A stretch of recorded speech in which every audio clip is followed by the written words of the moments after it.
So we're expecting a much more sort of localized world as a consequence of birth rate collapse. Right now, again, it depends on how long this period is and how deep it falls. So, say a reference point calculation would be that the Amish, they were 5,000 people, in 1910. Now they're 300,000 people. They've been doubling roughly every 20 years. They do that for another 200 years. They become 300 million people. And not long after, they're, at the size of the current world population. So if the Amish can keep it up, then that's how long it takes to revive the world economy. Now, there's a substantial risk that not all the Amish will succeed. They'll fragment and try different things, and some of them will fail. But that gives you an idea that maybe 3 centuries is roughly a pause you're looking at. The Orthodox Jews are larger in number, but they don't retain as many of their members, and they have more problems they'll face soon as they dominate a nation and then have to sort of take over many of the other roles that they've set aside. But anyway, that's roughly the timescale I think about. Although one of the things I worry about is that our dominant world culture will become more offended by the deviations of these insular fertile subgroups and repress them and prevent them from growing. At the moment, they're just very small and vulnerable. And at the moment, we've decided to be generous to them, to allow them to have their different ways, but in ways that if individuals were doing these things, we would put them in jail or take their kids away from them. I mean, if you think about how the Amish run their families and raise their kids, it's the sort of behavior that ordinary adults might well be quite socially censured for and punished for in many ways. It's because they're doing it collectively that we let them have the space to do it.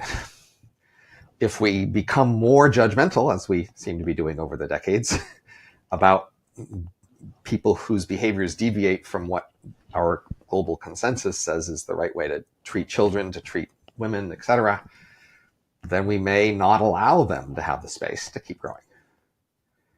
And that would make this last a lot longer. Are they also not at risk? I don't know what kind of child mortality rates the Amish suffer from, because they are... Not much at all. So right. That's not at all a problem.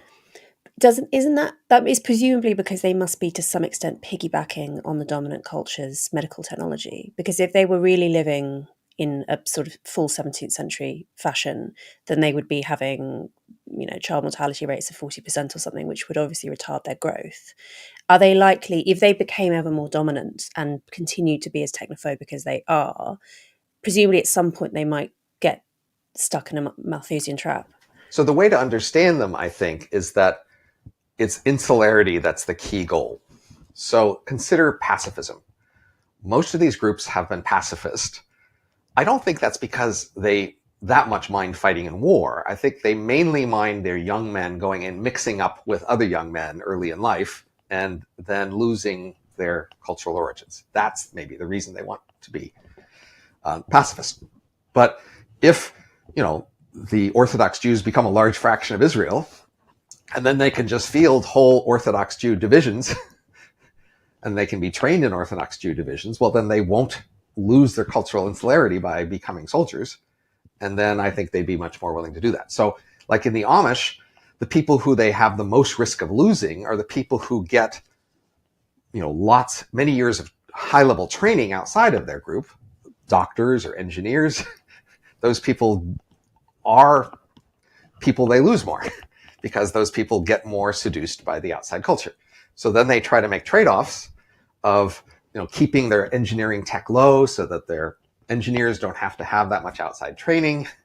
Maybe, having nurses who do a lot of the medical things who have limited outside training. But as they become large, that won't be so much of an issue because they can just have their old schools of engineering, their old schools of medicine, etc. As long as those technologies still exist at that time, then they could train and make their own versions. So I think it's a mistake to think of them as fundamentally anti-technology. Fundamentally, they're pro-insularity. They're anti-contact with the world culture. So the Amish are famous for having these buggies instead of cars. And that's easy to laugh at. And you might think, well, what's the harm of cars? And the literal harm of cars is you can go meet people.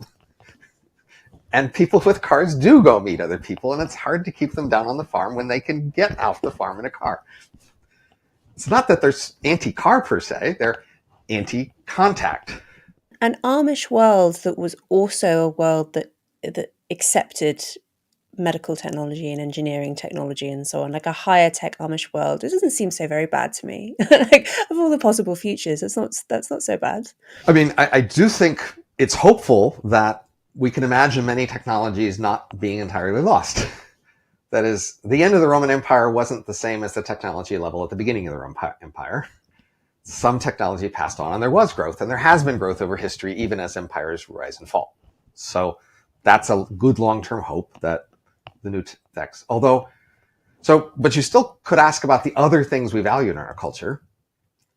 So, for example, in academia, we might value sort of open debate and free inquiry and the ability to take a whole wide range of positions and defend them.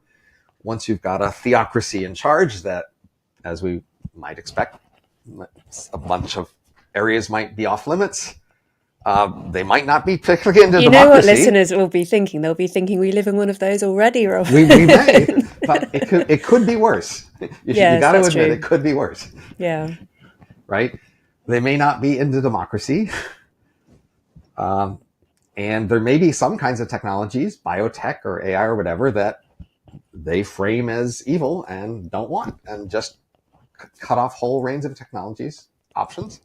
Those are possibilities. I mean, maybe the most disturbing thing here is we just don't know, right? It's sort of out of control.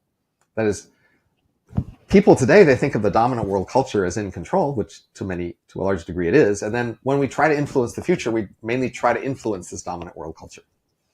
We try to write books and give talks or podcasts or whatever, get people in the dominant world culture to accept something, try to spread the word of whatever point of view, and we're hoping that our point of view will spread in the dominant world culture. I presume that's how you might think of yourself. Writing books, etc., podcasts, you're trying to spread your point of view in the main world culture because you expect that's what's going to run the world for a while. If you came to expect that instead, that declining world culture was going to become a declining influence, and this whole other world was going to grow and influence the future. Now you have to at least reorient yourself and ask, who do I want to influence? Who do I want to be the audience for my messages? And what assumptions do they have? As you know, when you write a book, you think about what assumptions do my audience have, and how can I connect my conclusions to their assumptions in order to persuade them of whatever it is I'm trying to write about. And you spend a lot of your life learning the assumptions of the world that you're going to talk to. What they think, what they assume, what they expect. If that's the world's going away, at some point you need to reorient and ask, is it too early to start preaching to the Amish? Preaching to the ready Jews, try to write books for them, try to convince them of whatever it is you wanted to convince people of?